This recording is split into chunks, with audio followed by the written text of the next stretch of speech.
Society is made of everybody. So I am neither male nor female. The world is diverse whether we want it or not. The question is usually, is diversity allowed?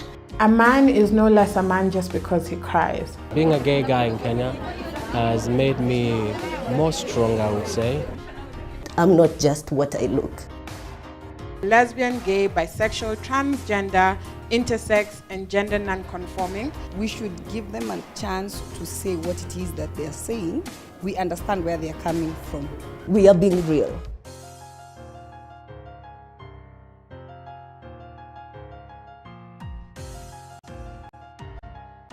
Let me all welcome you to today's Gender Forum. I have heard the question before many times, why are we actually talking publicly about sexual minorities?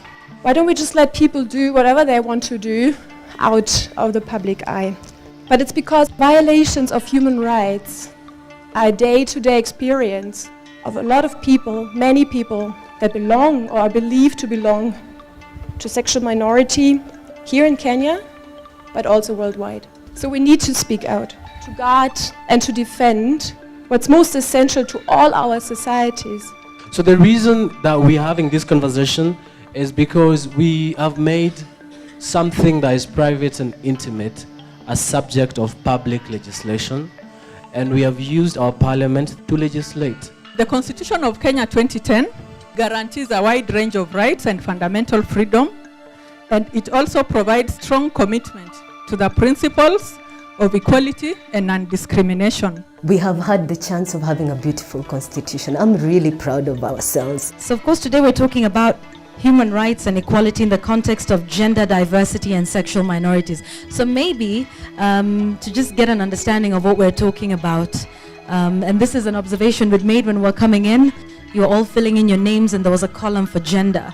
I can start with you in terms of defining gender diversity. I choose to take a political position to explain that gender is not necessarily what is between my legs, rather a process of socialization that has allowed me to interrogate what it means that we have set expectation of what masculinity or femininity is. If you live in a country in which who you are or a part of who you are is criminalized, then it doesn't change who you are, it just makes you conceal who you are to the general public. Just tell us some of the cases of discrimination that we have come across. I'm gay, I'm a homosexual, and most of the discrimination that we face is not because of being gay.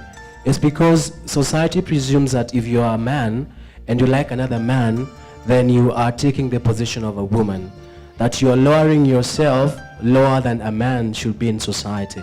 The government has deliberately refused to register any organization that has the words gay and lesbian in its name.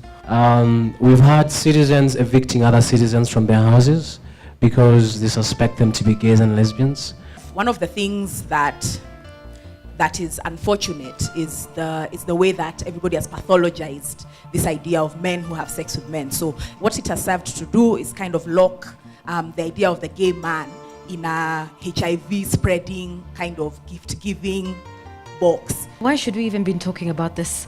I think it's important that we understand all these, can I say categorizations? Human rights is basically about tolerance and the dignity of the person, you know? And that is what makes us human and separates us from all other beings. So I think it is important that we understand all these things so as to be able to inform how we relate to each other in society, because we all belong to this society. We need to be a little bit more tolerant of people who see things differently. There's the Swahili saying, asiyefunzwa na mamaye hufunzwa na ulimwengu. In this case, the government and the state is mama yetu, you know? And so they're the people tasked with ensuring that the systems that we have work and are applicable and accessible by every Kenyan. The section 162 to 164 and a lot more sections within the penal code or within our law are introductions from a British colony. So for me also, I like to urge Kenyans to think through what we are saying in terms of living post-colonialization and also in taking on identities as Kenyans and those identities reflecting our reality. So when we talk about these laws, for example, the unnatural acts against the order of nature, to what extent do we interrogate what it is governing, limiting, or to what impact it has on our lives? The interesting thing about this an African word is that it assumes that Africanness is like a garment. You can like wear it or you can take it off, you know, at points in time when it's convenient for you. So of course, for our dear people in legislature, it's not, they don't think it's an African of them to wear an Italian suit or you know, or a wig, like those painful wigs that that in legislature that they have to wear, that the speaker has to wear. That's not an African at all. But it is apparently an African to express yourself sexually. It is an African for a woman to have opinions. So it really essentializes us into the idea of blackness that in fact was given to us by the colonialist. I would love to see an Africa that goes back to the tenets that Africa was born into. If history is to be believed, Africa was full of difference, but an embrace of that difference. Eric, there was the Freedom of Association petition that was filed. For many people, I'd like you and then the Commissioner to comment on this. So in response to that, Kenya's Attorney General had this to say.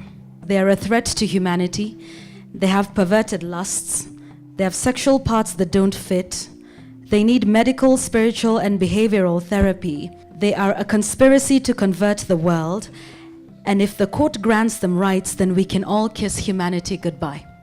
It surprises me because the Attorney General taught me in law school, and he spoke very eloquently about equality for sexual and gender minorities. Oh, did he now? Yes, he did. Oh, did he now? I would want to actually meet him and ask him did he face now? to face, yes, whether he lied to us in constitutional law class. Obviously he did.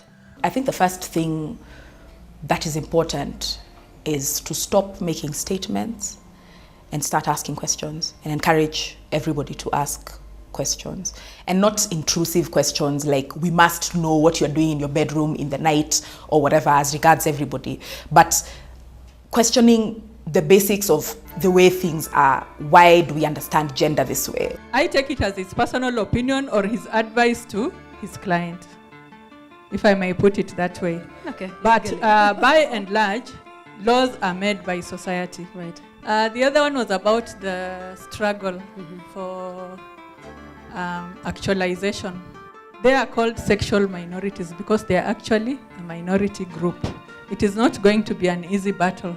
Yeah, but I think they just have to continue with the fight. A lot of us are closeted.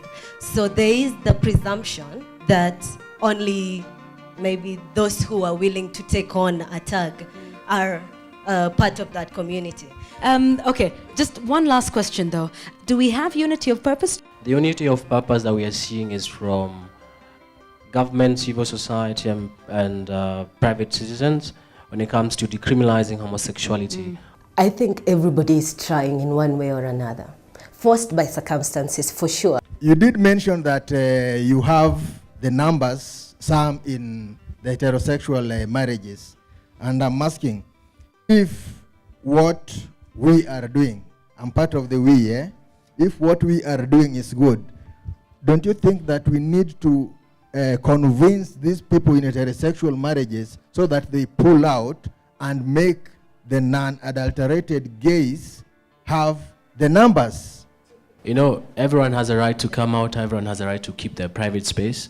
And so when I see a lot of brothers still being in the closet and having mpango akando, I don't tell them come out of the closet. But what we need to underscore is that whether you're closeted or you're out, you need to be a champion of equality for all. I've heard it mentioned that homosexuality is against the law in Kenya. I just want a clarification. Is it being a homosexual, or is it having sex with another man if I'm a man? The Kenyan law does not make you criminal for being gay or lesbian or bisexual. What it does is it criminalizes the sexual acts between two people of the same sex. First, we are told in creation, Adam and Eve was created, and not Adam and Abel or Adam and Steve or the other way, or Eve and whoever.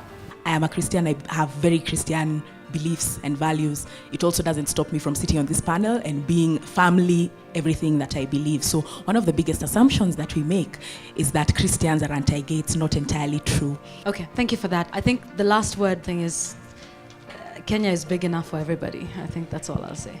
So I'm hopeful that all this violence and all this pain and all this frustration, and that those very dehumanizing questions of am I here to recruit you are worth something. And that something is that my child who's 4 years old is able to live in a world that allows you to be who you are, that doesn't limit you to what everybody expects of you, but nurtures what is good of you, but also questions what is not right. And what is not right is not something that any one of us can say, because your life is your life.